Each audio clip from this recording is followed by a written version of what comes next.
15 شعبان کی رات میں ہمارے ملکوں میں جو ہمارے عجمی ملک ہیں اس میں وہ کچھ ہو رہا ہے جو نہ میرے نبی نے کیا، نہ صحابہ نے کیا، نہ تابعین نے کیا۔ عجیب و غریب عبادات گھڑ لی ہیں، عجیب و غریب اس کے اعمال بنا لیے ہیں اپنی طرف سے، اور مسجدیں بھری ہوتی ہیں اور روشنیاں لگی ہوتی ہیں اور آتش بازی ہو رہی ہوتی ہے۔ میرے نبی نے اس رات کی فضیلت بتائی، عمل کوئی نہیں بتایا۔ جیسے یہاں کوئی صلاۃ تسبیح کی جماعت کرا رہے ہوتے ہیں، کوئی اجتماعی تہجد پڑھ رہے ہوتے ہیں، کوئی دیگیں چڑھا رہے ہوتے ہیں، کوئی آتش بازی کر رہے ہوتے ہیں، تو وہ اس میں اتنا غلو ہو گیا ہے کہ یہ بھی ٹھیک نہیں۔ اور کچھ علماء نے اس کے رد میں اس کا اتنا انکار کیا ہے کہ اس رات کی کوئی فضیلت ہے ہی نہیں، یہ بھی ٹھیک نہیں۔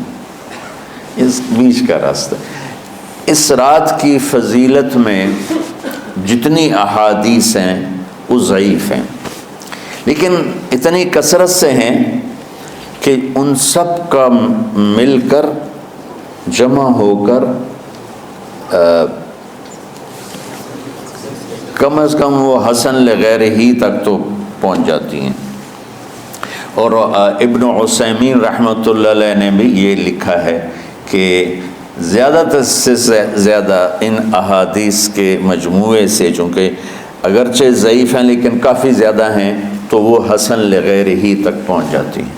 تو حسن لغیر ہی سے کوئی عمل ثابت نہیں ہوتا، عمل ثابت ہوتا ہے صحیح حدیث کے سے۔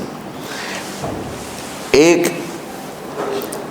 احادیث کی کثرت سے روایات، اور ایک امت کا عمل، کہ امت کا بہت بڑا طبقہ صدیوں سے اس رات کا اہتمام کر رہا ہے، لیکن کچھ عرصہ پہلے تک اہتمام تھا دن میں روزہ رکھنا، رات کو کوئی نوافل پڑھ لینا، کوئی دو چار زیادہ پڑھ لینا، لیکن اب یہ ڈھول تماشے جو اب شروع ہوا ہے اس کا تو کوئی وجود ہی کوئی نہیں ہے۔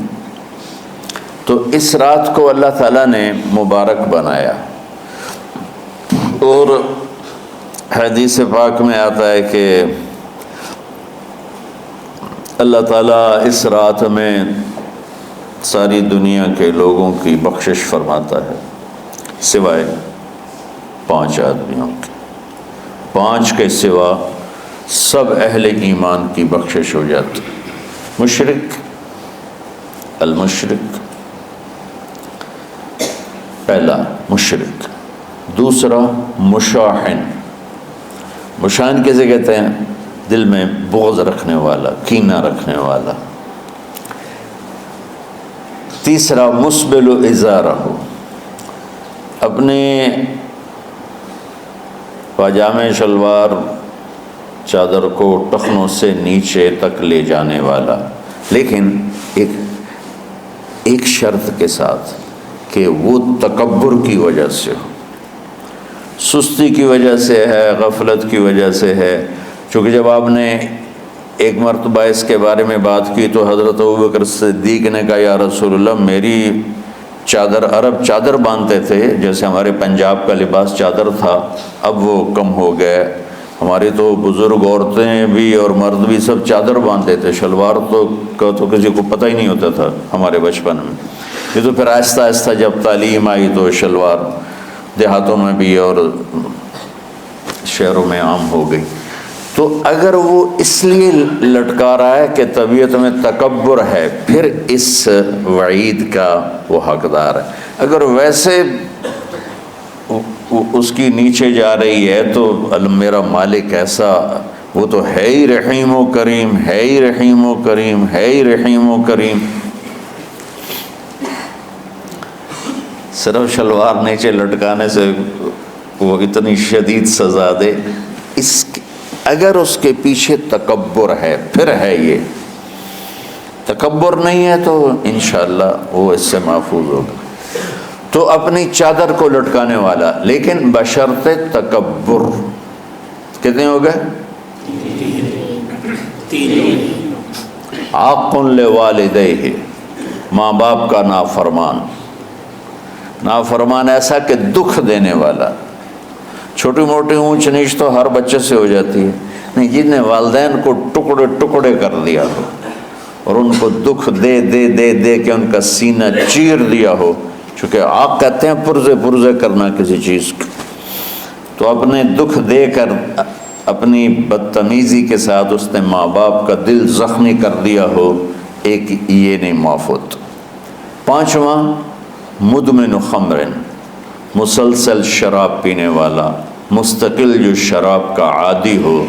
ان 5 کو مؤخر کر دیا جاتا ہے. معافی نہیں ہونے کا مطلب یہ نہیں کہ اللہ تعالیٰ کبھی معاف نہیں کرے گا. معافی نہ ہونے کا مطلب یہ ہے کہ یہ 5 ایسے گناہ ہیں کہ اس کی وجہ سے بخشش رک جاتی ہے. اگر وہ شرک سے نکل آئے، وہ کینہ سے نکل آئے، وہ تکبر سے نکل آئے، وہ والدین کی نافرمانی سے نکل آئے، شراب چھوڑ دے، تو ان کی بھی بخشش ہو جاتی. جب کوئی توبہ کرے گا فوراً بخشش ہو جائے گی. نہ 15 شعبان کی ضرورت ہے، نہ لیلۃ القدر کی ضرورت ہے، نہ بیت اللہ جانے کے ساتھ توبہ کی شرط ہے. جہاں بھی وہ بیٹھ کے توبہ کرے گا، جس لمحے میں کرے گا، اسی وقت اس کی توبہ قبول ہوگی اور اللہ اس کے پچھلے سارے گناہوں کو معاف فرما دے گا.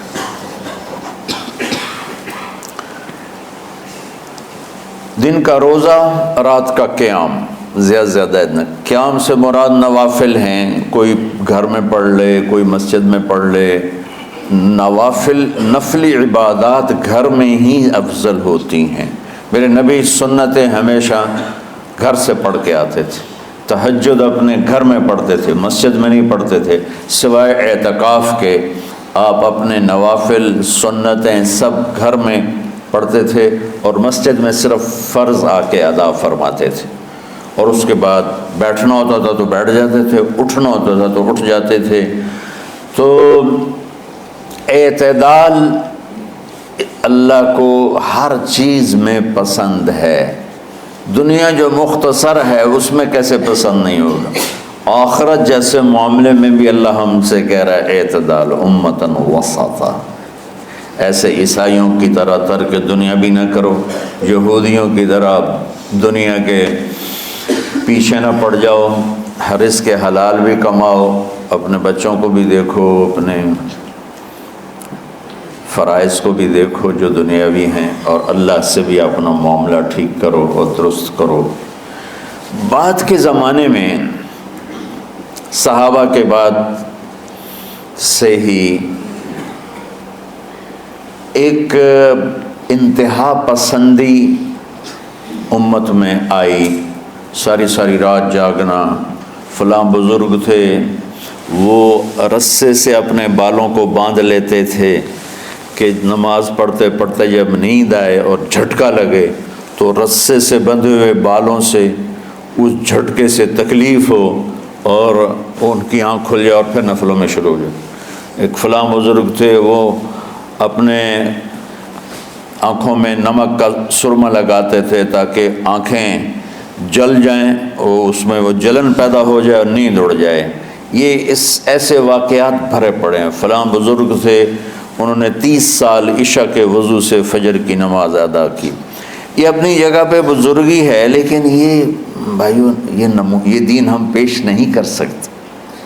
فلاں بزرگ تھے، وہ 30 سال سے ستو کھا رہے تھے کہ روٹی کھانے اور ستو کھانے میں 70 دفعہ سبحان اللہ کا فرق پڑ جاتا ہے.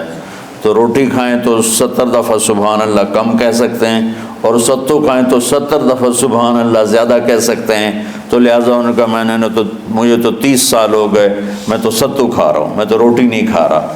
یہ دین نہیں ہے. یعنی یہ وہ دین نہیں جو ہم انسانیت کو پیش کر سکتے. یہ تو لوگوں کو دوڑانے والی بات، یہ راہبانیت کی شکل ہے. یہ وہ دین نہیں جو ہم لوگوں کو پیش کریں گے تو وہ کہیں گے واہ واہ واہ واہ کیا دین ہے بھائی، قبول کرو. یہ ایک قسم کا غلو آیا. میں ایک حدیث سناتا ہوں، بخاری شریف میں بھی ہے، مجھے اب ہر شے بھول گئی. لیکن وہ ہے نہی الغلو، اس طرح کر کے آپ لوگ زیادہ جانتے ہوں گے جو پڑھ رہے ہیں کہ غلو سے نہیں۔ حدیث آپ کو سب کو یاد ہوگی کہ 3 صحابہ آئے اللہ کے نبی کے گھر اور پوچھا کہ اللہ کے نبی رات کیسے گزارتے ہیں؟ تو گھر والوں نے کہا سوتے بھی ہیں، جاگتے بھی ہیں، کھاتے بھی ہیں۔ تو وہ تینوں آپس میں کہنے لگے وہ تو نبی ہیں، سوئیں بھی تو کوئی بات نہیں، اور شادی ہے کوئی بات نہیں، ہم تو نبی نہیں، ہمیں تو کچھ کرنا چاہیے۔ ایک نے کہا کہ میں ساری زندگی روزہ نہیں چھوڑوں گا، ایک نے کہا کہ میں ساری زندگی سوؤں گا نہیں، ایک نے کہا میں ساری زندگی شادی نہیں کروں گا۔ تو دیکھنے میں تو واہ واہ کیا بڑی بزرگی ہے بھائی، بڑے بزرگ ہیں۔ ہمارے نبی کو پتہ چلا، آپ نے تینوں کو بلا لیا، کہ تم مجھ سے زیادہ اللہ سے ڈرنے والے ہو، میں تم سے انا اتقاکم یا اخشاکم، الفاظ آپ لوگ کو زیادہ یاد ہوں گے لیکن مفہوم میں صحیح پیش کر رہا ہوں۔ آپ نے کہا میں تم سے زیادہ اللہ کو جانتا ہوں، تم سے زیادہ اللہ سے ڈرتا ہوں، میں سوتا بھی ہوں، میں کھاتا بھی ہوں، میں روزے بھی رکھتا ہوں، میں چھوڑ بھی دیتا ہوں، میری بیویاں بھی ہیں، میں اپنی بیویوں کے پاس بھی جاتا ہوں۔ تم دین میں غلو سے بچو، پہلے امتوں کو ہلاک کر دیا دین میں غلو۔ دنیا میں غلو یعنی انتہا پسندی، ایکسٹریمسٹ ہونا، دنیا ہو یا دین ہو دونوں میں اعتدال بچو، اللہ تعالیٰ کو پسند ہے۔